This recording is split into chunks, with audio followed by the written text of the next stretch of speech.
Hi ಎಲ್ಲರಿಗೂ ನಮಸ್ಕಾರ. ಮನುಕ್ಷಮ ಲಾಗ್ಸ್‌ಗೆ welcome. ಇವತ್ತು ಮೆಂತ್ಯ ಸೊಪ್ಪಿನಲ್ಲಿ ಒಂದು ಹೊಸ ರೆಸಿಪಿ ಮಾಡಿದ್ದೆ. ತುಂಬ ಚೆನ್ನಾಗಿ ಬಂದಿತ್ತು. ಅದಕ್ಕೆ ನಿಮಗೂ ತೋರಿಸೋಣ ಅಂತ ತೋರಿಸ್ತಿದ್ದೀನಿ. ಒಂದು ಪಾತ್ರೆ ಇಟ್ಕೊಂಡು ಅದರಲ್ಲಿ ಸಾಸಿವೆ ಹಾಕ್ಕೊಂಡು, ಬೆಳ್ಳುಳ್ಳಿ ಹಾಕ್ಕೊಂಡು, ಆನಂತರ ಈರುಳ್ಳಿ ಹಾಕ್ಕೊಂಡಿದ್ದೀನಿ.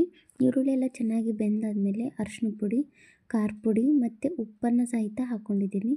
ಉಪ್ಪು ಹಾಕ್ಕೊಂಡು ಚೆನ್ನಾಗಿ ಫ್ರೈ ಮಾಡಬೇಕು, ಮಿಕ್ಸ್ ಮಾಡ್ಕೋಬೇಕು. ಮಿಕ್ಸ್ ಮಾಡಿಕೊಂಡು ಸೊಪ್ಪನ್ನು ನಾನು ಮೆಂತ್ಯ ಸೊಪ್ಪನ್ನು ಒಂದು 10 ನಿಮಿಷ ಮುಂಚೆ ನೆನೆ ಹಾಕಿಬಿಟ್ಟು ಒಂದೆರಡು ಸಲ ವಾಶ್ ಮಾಡಿದ್ದೀನಿ. ಆನಂತರ ಪಲ್ಯ ಮಾಡೋಕ್ಕೆ ಅಂತ ಯೂಸ್ ಮಾಡಿದ್ದೀನಿ. ನೀವು ಸೊಪ್ಪನ್ನು ಕಟ್ ಮಾಡಿಬಿಟ್ಟು ಸಹಿತ ಯೂಸ್ ಮಾಡ್ಬೋದು. ನಾನು ಹಾಗೆ ಹಿಡಿದಾಗಿ ಯಾವುದೇ ರೀತಿಯನ್ನು ಸೊಪ್ಪು ಬಿಡಿಸಿಟ್ಟಿದ್ದೆ ಅದೇ ರೀತಿಯಾಗಿ ಯೂಸ್ ಮಾಡ್ತಿದ್ದೀನಿ. ಇದನ್ನೆಲ್ಲ ತುಂಬ ಚೆನ್ನಾಗಿ ಬೇಯಬೇಕು, ಸೊಪ್ಪೆಲ್ಲ ಫುಲ್ ಬೆಂದಿರಬೇಕು.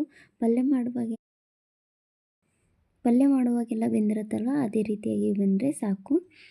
ಫುಲ್ ಪಲ್ಯ ಯಾವ ರೀತಿಯಾಗಿ ಆಲ್ಮೋಸ್ಟ್ ಪಲ್ಯನೇ ರೆಡಿ ಆ ಥರನೇ ಮಾಡಬೇಕು. ಲಾಸ್ಟಲ್ಲಿ ಒಂದು ಟೇಸ್ಟ್ ಇದೆ ಹೇಳ್ತೀನಿ ನೋಡಿ. ಈ ಥರ ಕೈಯಲ್ಲಿ ಚೂಟ್ಬಿಟ್ಟಾದ್ರು ನೋಡಿ, ಇಲ್ಲ ಬಾಯಲ್ಲಿ ಹಾಕ್ಕೊಂಡು ಟೇಸ್ಟ್ ಬೇಕಾದರೂ ನೋಡಿ. ಇವಾಗಲೇ ನೀವು ಉಪ್ಪು ಖಾರ ಏನಾರು ಹಾಕೋದಿತ್ತೆ ಅಂದರೆ ಇವಾಗಲೇ ಹಾಕ್ಕೊಂಡ್ಬಿಡಿ. ಆಮೇಲೆ ಫುಲ್ ಲೋ ಫ್ಲೇಮ್ ಮಾಡ್ಕೊಂಡ್ಬಿಟ್ಟು ನಾನು ಒಂದು ಟೊಮೆಟೊನ ಹಾಕಿದ್ದೀನಿ. ಆಲ್ರೆಡಿ ಸೊಪ್ಪೆಲ್ಲ ಬೆಂದಿರೋದಕ್ಕೆ ನಾನು ಹೈ ಫ್ಲೇಮಲ್ಲಿಟ್ಟು ಪಲ್ಯನ ಮಾಡ್ತಿಲ್ಲ. ಇವಾಗ ಸೊಪ್ಪು ಎಲ್ಲ ಟೊಮೆಟೊ ಜೊತೆ ಬೆಂದ್ಬಿಡುತ್ತೆ. ಅದು ಇನ್ನೂ ಸ್ವಲ್ಪ ಬೇಯುತ್ತೆ ಮತ್ತು ಟೊಮೆಟೊ ಸಹಿತ ಬೇಗ ಬೇಯುತ್ತೆ. ಆಮೇಲೆ ಮೊಸರನ್ನ ನಾನು ಮೊದಲೇ ಬೀಟ್ ಮಾಡಿ ಇಟ್ಕೊಂಡಿದ್ದೆ.